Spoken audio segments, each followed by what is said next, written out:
Ertu á leið heim úr vinnu? Stilltu á FM 89,1.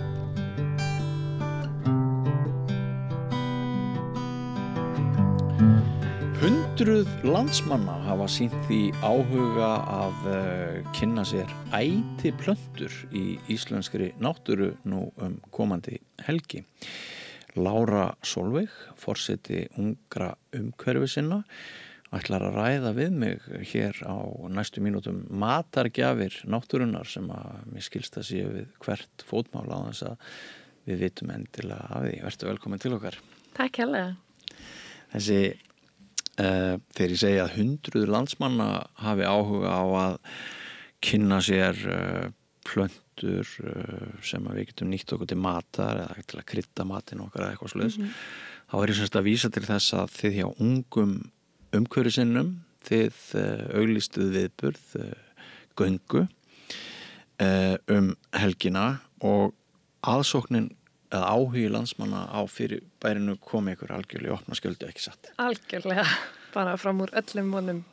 Hvað þetta margir sem að hafa lýst áhuga á að slást í för með okkur, hvað í göngu á laugardag? Já, þetta ganga og fræðsla fyrir almenning og mun eiga sér stað í allir ádalum. Já. Og við byrjum bara að auglýsa þetta í síðustu viku, í lok síðustu viku og byggumst við kannski einhverjum svona 30-40 manna hópi og svo eru bara yfir 350 búin að lýsa áhuga á Facebook og við erum búin að fá 20 skilaboða að hvort að það sé ekki örugglega ennþá pláss af því að við neytumst til þess að loka fyrir umsóknir bara að því að eiginlega bara upp á öryggissakir. Það er bara rýmið sem við bókum rúmar ekki 100 manna og ég held að náttúran rúmi heldur ekki 100 manna þannig að allir fara að rífa upp einhverja plöntur. Þannig að það er ljóst að það er mikil áhugi fyrir þessu umræðefni. Já, þetta er mjög áhugavert og skemmtilegt að heyra af þessu mikla áhuga. Hvaða svona guðsgjafir gætu mætt þeim sem þó komast í gönguna? Við munum ræða bara svona algengustu plöntur sem eru nýttar á Íslandi, þá líka út fyrir allar ádalinn og kenna fólki aðeins fyrir umræðefninu yfir höfuð. Og svo munum við fara út og bera kennslu á einhverju plöntur og þar má nefna mjaðjurt. Munum ræða hvernig hægt að nýta hann í te til dæmis og hvers konar áhrif hún getur haft á heilsuna að því hún er bólgueyðandi og mikið nýtt fyrir magakveisu og svoleiðis. Og svo munum við líka skoða ætihvönn. Það er náttúrulega hægt að nýta hana í bara fjölmargt eins og súpu og ég myndi halda að margir hafi fengið sér hvannasúpu og te og krydd og smyrsl og alls konar, þú veist. En við munum skoða eitthvað af þessum plöntum í dalnum og svo náttúrulega líka hægt að finna alls konar annað eins og bara ýmsa tengdra sveppum. Fullt af fólki sem núna að tína sveppi í allar ádalum og ber. Þannig að, hver maður veit ekki, ég ætla ekki að segja frá öllum plöntunum að því að ýmislegt kemur bara ljós í göngunni sjálfri en það er náttúrulega vertíðin búin að vera, plöntunar eru búin að vaksa mun fyrr í ár margar heldur en venjulega sem má ætla sér nú meðal annars út af breytilegu veðri út af hlýnun jarðar þannig að það er ýmislegt sem við ætluðum líka að skoða sem bara er mest megnis búið að deyja nú þegar út eða var mun fyrr en við byggumst þið. Þannig að en þetta er mjög spennandi. Þetta er mjög spennandi. Hlýindakablinn í maí, hann náttúrulega hefur sett náttúruna kannski aðeins á annan stað en við höfum vanist hér. Algjörlega, allir steinhissa yfir því hversu snemma þau gátu fara að tína meðal annars sveppi og það voru bara komnir í júní. Það sem ég les út úr orðum þínum er að stundum förum við kannski út í búð og við kaupum matvöru sem er búið að hendast hálfan heiminn með þartilgerðu umhverfis og kolvetnisspori og kolefnisspori en það sem við getum gert það væri bara að fara út í náttúruna og kaupa eitthvað og tína eitthvað sem geti komið í staðinn. Já, við náttúrulega hjá ungum umhverfisinum berjumst gegn og viljum vekja athygli á loftslagsbreytingum og hnignun líffræðilegs fjölbreytileika og við teljum að eina aðal ástæðunum bak við það vera þessi neysluhyggja og neysluvenjur okkar og neysluvenjur Íslendinga eru mjög ósjálfbærar að mörgu leyti og okkur finnst þess að bara mikilvægt að reyna að tengja fólk og það sérstaklega ungt fólk aftur við náttúruna sjálfa og það kannski áttur sig á því hvaðan matvörur koma af því að það koma ekkert eitthvað töfralega, það mæta ekkert bara í bónus og ég held að þessi margir sem áttur sig ekki á því hversu langt ferlið bakvið að framlega matvörur og svo náttúrulega bara teljum við að því meiri tengsl sem við myndum við náttúruna því minna viljum við henni illt í rauninni. Þannig að það svona hugmyndin bak við viðburunum og svo náttúrulega líka að nýta ástíðabundin hráefni. Mér finnst svolítið Íslendingar vera aftengdir þegar kemur þessu ástíðabundnum matverum, þú veist, Við erum að borða kolranga ávexti á kolvettlausu tíma og það er alltaf allt í boði það er ekkit eitthvað ég til dæmis bjó í Hollandi og var í umhverfisfræðinni þar og þar er fólk að setja grasker í eiginlega allt í október og það er aspas í öllum uppskriftum á vorin og ég einhvern veginn hef ekki kynnst því hér að fólk fari sérstaklega eftir nema kannski bláberin en þau eru samt alltaf í boði út í búðum sko. Ég held við vitum ekkert hvenar er best að kaupa hvaða ávöxt og svona. En það er líka því að allt í boði. Við erum vön svo ofbúslega góðu og að mínum að þetta er kannski stundum ofgóðu. Þurfum við kíwi innflutt allan frá Nýja-Sjálandi allan ásins hring. Þurfum við 5 tegundir af sinnebi frá 5 mismunandi hornum jarðar. Mér finnst þetta heldur mikið. Svo er það önnur saga að sumt er bara hálf ónýtt sem er búið upp á bæði grænmeti og ávextir að maður getur ekki treyst gæðan, kannski er það eitthvað tengt því að þá er kolrangur tími. Já, auðvitað eru plöntunar með betri gæðum ef það er rétti árstími. Akkurat. Algjörlega. Já.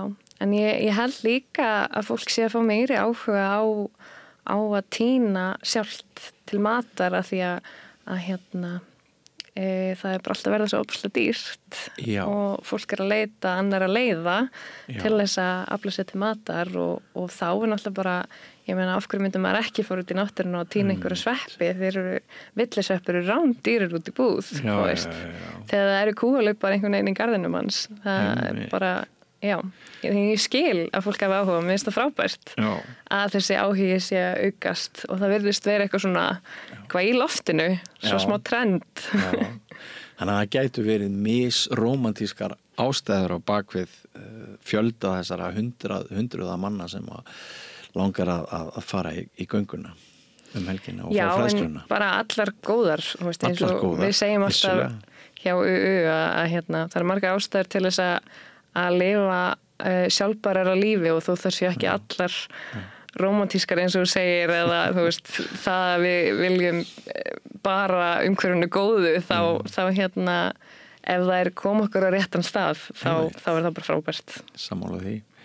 Sjálfur nýti þeirra gæfu að ég ólst upp austur í Mývatnssveit og það sem ég kalla guðsgjafir, það sem að grær bara út í náttúrunni og er frítt og svona, ég ólst upp við mikla menningu í þessum efnum, einmitt hvönnina eins og þú nefnir, viltur, graslaukur, við borðum hundasúrur og blöndustrokkana sem að auks upp á því, fjallagrös í miklu mæli, ber, það voru farnar ferðir, hópferðir, til dæmis hvað var þar fjallagrösin og en þessi heimur er náttúrulega, hann hefur tekið rosalegum breytingum frá því að ég var krakki en þeir eru orðin svolítið gamall eins og grunum á sjá en svona getum við kannski, finnur þið fyrir því að það sé aftur að koma meiri svona stemning gagvart hvað maður að segja upprunanum, jörðinni, náttúrunni. Nei, algjörlega og þú talar að þessu er margt búið breytast eftir þína kynslóð en ég menna ég ólst líka upp við það, pabbi minn að Vestfjörðum og þar ólst ég upp að tína blóðberg og þurrka og ég held að fyrsta fyrirtæki mitt hafi verið að selja veitingastöðum í Reykjavík blóðberg til að krydda lambalærin sín þannig þú veist, maður fann alltaf eitthvað skemmtilegt að gera sko. Þannig ég held að þetta sé alveg en þó yfkað út á landi, ég held að það sé alveg bara borgarsamfélagi sem er mjög aftengt náttúrunni sinni og áttur sig ekki á því hvað mikið búið í borgarumhverfinu en ég tel samt sem aðra að það sé eins og þú segir, áhugin er að aukast ég velti fyrir mig hvort það sé líka bara sportun gegn því hvað við lifum hratt Ísland til dæmis er samfélag þar sem að það er alltaf að gerast og maður var að gera allt og fólk er svo stressað og það hefur afleiðingar fyrir andlega og líkamlega heilsu og mér finnst svolítið vera að koma aðeins meira svona í tískunni að þetta slow living að vilja lifa aðeins hægar og njóta þess að vera úti og svo segir tína hluti og eitthvað svona þannig að ég held að það sé klálega einhver alda að koma yfir sem er bara fagnaðarefni.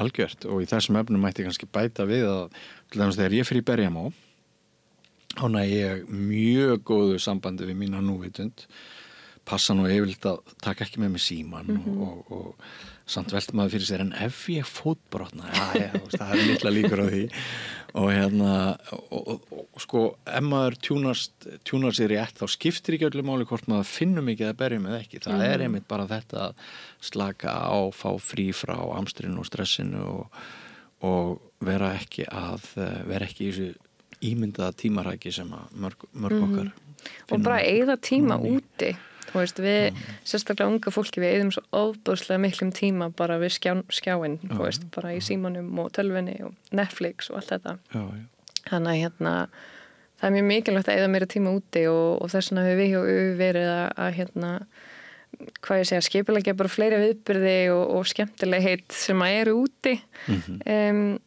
mér finnst að það eru margir í kringum mig sem að hefðu kannski lítinn áhuga á því en það er líka kannski að því að þau vissi ekki alveg hefðu ekki þekkingun á því að vita hvað það er sem er að sjá og hvað er hægt að nýta og kannski bara svolítið hrætt og svo þarf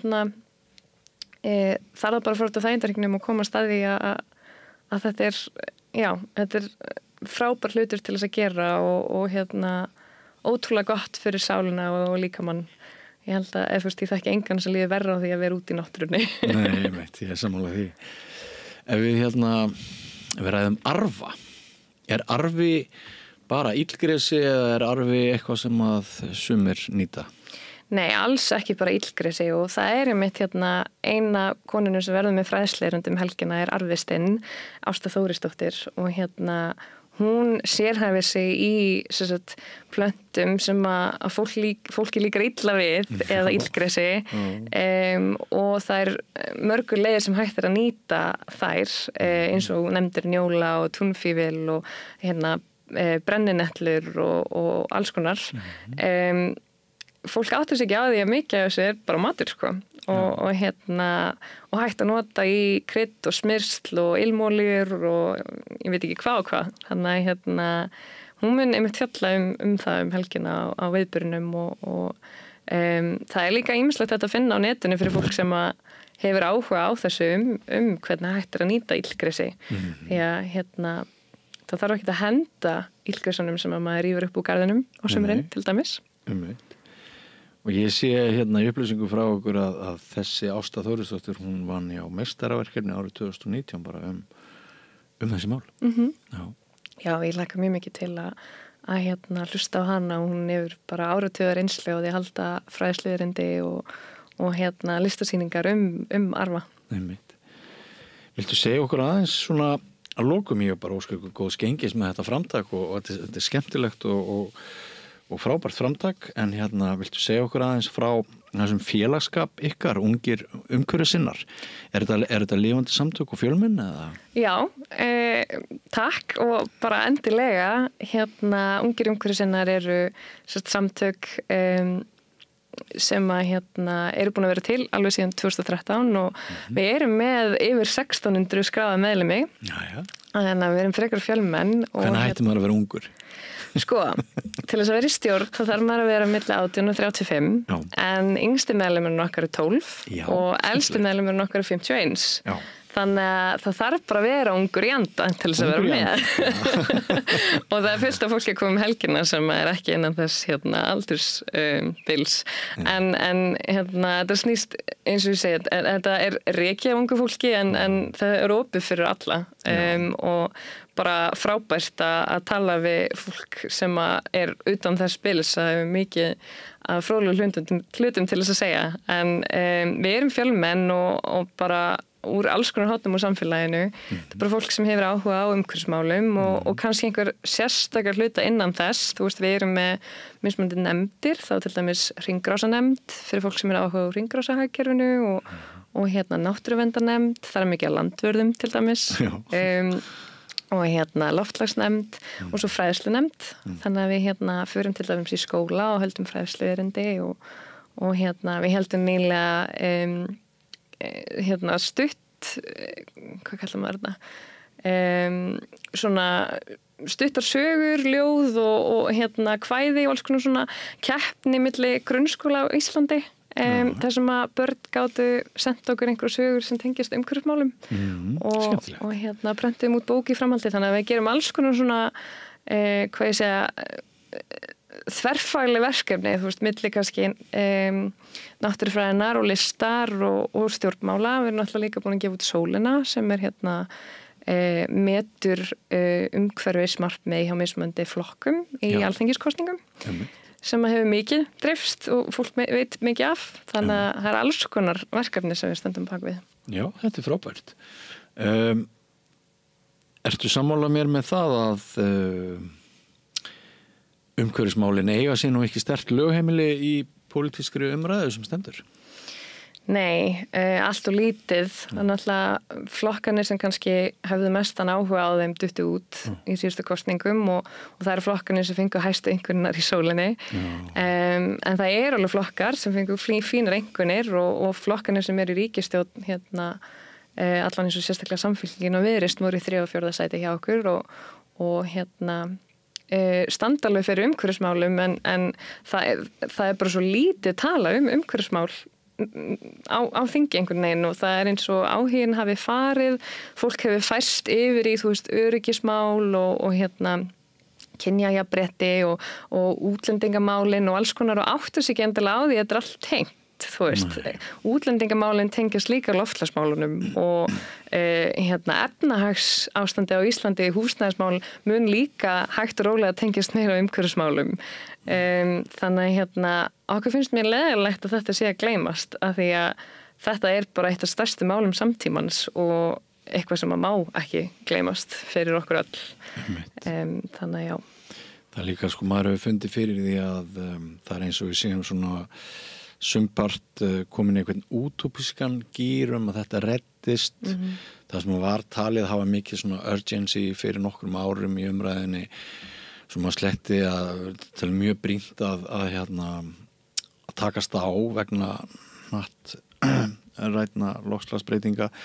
Það er svona eins og við höfum skotið þessu bara frest og fólk útskýrir það með því að það séu svo brýn álitaefni akkurat bara í núinu sem við þurfum að leysa. Það eru þessi stríð, það er þessar efnahagshamfarir, það er húsnæðiskrísan og svona en auðvitað hverfur þessi vandi ekki, hann vex með hverjum deginum og losun er nú bara víða jafnvel að aukast frekar en að minnka Og þetta er svo brýnt. Ég meina, við kannski lifum við því lúxuslíf á Íslandi að finna eins minna fyrir loftslagsbreytingum þó við klálega finnum fyrir þeim. Við kannski bara föttum ekki að þetta sé loftslagsbreytingar en nú hef ég mikið ferðast og farið á ráðstefnur út í heim þar sem að maður kynnist fólki allstar frá og umhverfismálin það er bara eitthvað sem að fólk getur ekki einu svona lyft sér að hunsa því að það er bara starir á þau tilbaka, þú veist, það bara að banka á hurðinar á þeim. Það er 100 manna að deyja á náttúruhamförum og 100 manna að þurfa að flýja heimilin sín út af flóðum og þurrkum og hitabylgjum. Ég meina, ef þú skoðar hitabylgjunar í sumar og gróðurhúsa eldana, þú veist, þetta ekkert að minnka, þú veist, það búið að vera gróðurhúsa gróðureldar í Síberíu í sumar sem að enginn að tala sem á stærð við, þú veist, landi á Moldavíu. Þú veist, það enginn einhvern veginn átt að segja á að þetta sé ekkert farið. Ef eitthvað þá þetta bara að koma nær og ef við gerum ekki í þessu, þú veist, við verðum að gera eitthvað í þessu núna því lengur sem við býðum því verður þetta og því verður að grípa inn í því það er ýmsir vendipunktar sem að verður erfitt að koma tilbaka frá. Hitamet falla sem að kannski þessum eldra met kannski slegið sem nemur 5, 7, 8 gráðum eða eitthvað bara svona eitthvað sem átti aldrei að geta gerst. Ég meina sjáðu bara í maí. Það var hitamet á Íslandi bara frá upphafi mælinga. Ég fór í útilegu í júli og það var 28 stigi hita á Selfossi. Á Selfossi? Það var allir stigi. Ég meina þetta er eitthvað sem kannski Íslandingar fagna því að við höfum gott að smá góða veðri en það getur ímyndað að þetta er ekki gott fyrir plánetuna og náttúruna okkar sem er vönákfinna jafnvægi sem að er erfiðar að finna fyrir. En við erum sammála það að við þurfum að umhverfismálin svo brýn og við þurfum að koma þeim inn í mainstreams hugsun og umræðu og þetta kann að vera dýrt hik að svona vera í ákveðin afneitun og ætla bara að hugsa að þetta reddast það er ekki búið og öll getum við lagt eitthvað fram en langmest er þó ábyrgð stórfyrirtækja korporismans í þessum efnum og ríkisstjórna. Já, og við þurfum náttúrulega í auknum mæli að fara að hegða okkur í samræmi við það hvaða fyrirtæki og hver er sína ábyrgð og hver er ekki. Algjörlega. Já, þannig er það.